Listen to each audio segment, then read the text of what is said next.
Did Wuthering Waves live up to its players' expectations? According to this video's title, no. But it is not as simple as that. The short answer would be Wuwa managed to meet some expectations, managed to exceed some, and completely fucked up some parts of the game. It's not as simple and straightforward as just saying that yes, it did meet the hype or it did not live up to it. Did I just clickbait you? Yes I did. You just got clickbaited.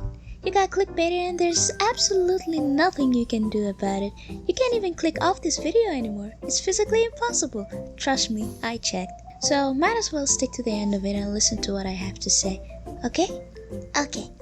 Combat. Let's start off with what Kuro Games managed to absolutely nail in such a phenomenally majestic way that I just can't help but empty my wallet to have the honor of paying their electricity bill. Everyone can agree the combat is a solid 10 out of 10. Aside from how fluid it feels, that rush of adrenaline when you perform a perfect dodge, or when timing your intros and outros, each character also has a unique way to play them that is really not complicated at all to understand.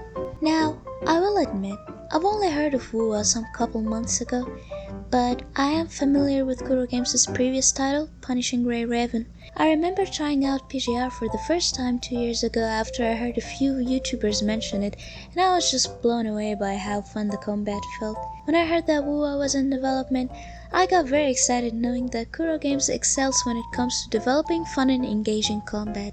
But everyone has already spoken out about how amazing the combat in Wuwa feels, so let us just get to the next point. Movement. Traversing this game's world doesn't feel like a chore at all, unlike some other parallel universes, and yes, I am looking at you, Teyvat. Unlike Genshin, in Wuwa you have unlimited stamina for running around the world. Your stamina only starts to drain if you're in combat, dodging, climbing up walls, or gliding. Even then you're able to recover it relatively quick. And listen to this. You can ninja run up the walls. Oh my god, thank you. I give the movement an 8 out of 10. One thing that I would really recommend adding is being able to find echoes in the wild that are mountable. This is technically already possible, such as with the Inferno Rider. However, it is not really fully implemented as you can only use its motorbike for a few seconds before it goes on cooldown. Another cool idea would be to have certain characters with special dashing abilities like Mona or Ayaka from Genshin. Echoes. Now, I might not fully understand the ecosystem yet, but god, am I just so addicted to it. I just can't stop enslaving shiny Pokemons. This is the best system I've seen in a gacha so far, and I didn't know how much I would enjoy it. 10 out of 10. And they even added it to PGR.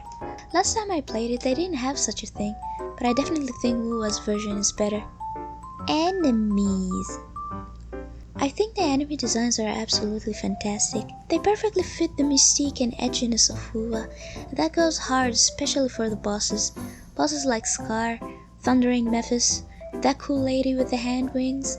I'm almost tempted to draw the three of them in a really wholesome and god-pleasing Rule 34 art. That's how much I like them. 9.5 out of 10. I think we could use a little bit more variety to the edginess of the overworld mobs, but I believe we will get even more different mob types as the new zones come out. Weapon variety. I'm a bit biased when it comes to weapon variety, but that's because of how many different weapon types PGR had compared to Wuwa. At this moment we have 5 different weapon types in the game. I would love to see more added to it, such as scythes, daggers, spears, or give us something cool like nunchucks or something even more epic. More sci-fi weapons or a bazooka. Let me bomb things. 6 out of 10. Give me my Gundam robot, Kuro. Story. Here we go. The reason why you all clicked on this video in the first place. To hear me talk about how god-awful this story is. For f***'s sake, make it stop. Jokes aside, the story in general is really not that bad.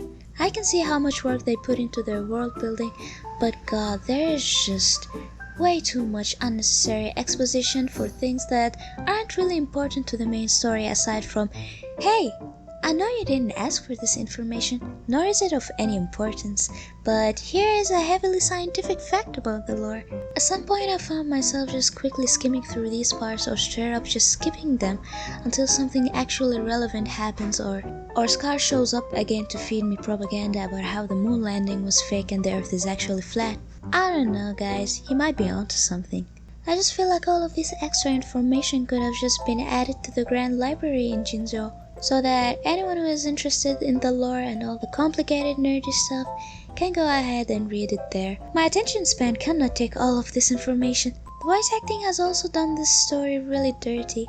Some of the voices were nailed right, but the first thing I did when I heard Qixia and Yang Yan's English voices in the intro scene was switch over the language to Japanese. The English voiceovers need to be completely revamped in my opinion. There are a lot of voice lines that just sound like they were AI generated. The story could have really shined, but the overdumping of nerd talk in the middle of the main story quest, subpar English voice acting, and the fact that the story feels like a generic main character is the chosen one that saves the world plot, it just makes it a 4 out of 10 experience for me. Overall, I really love this game. I've been playing it non-stop since its release.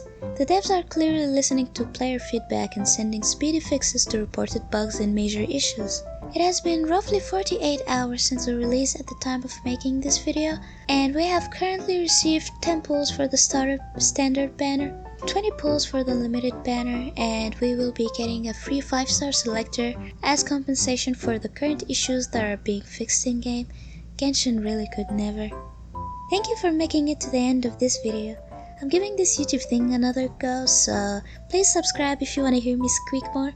I'll also be announcing my VTuber debut sometime in the future. Follow me on Twitter if you want to stay tuned for that. Bye bye!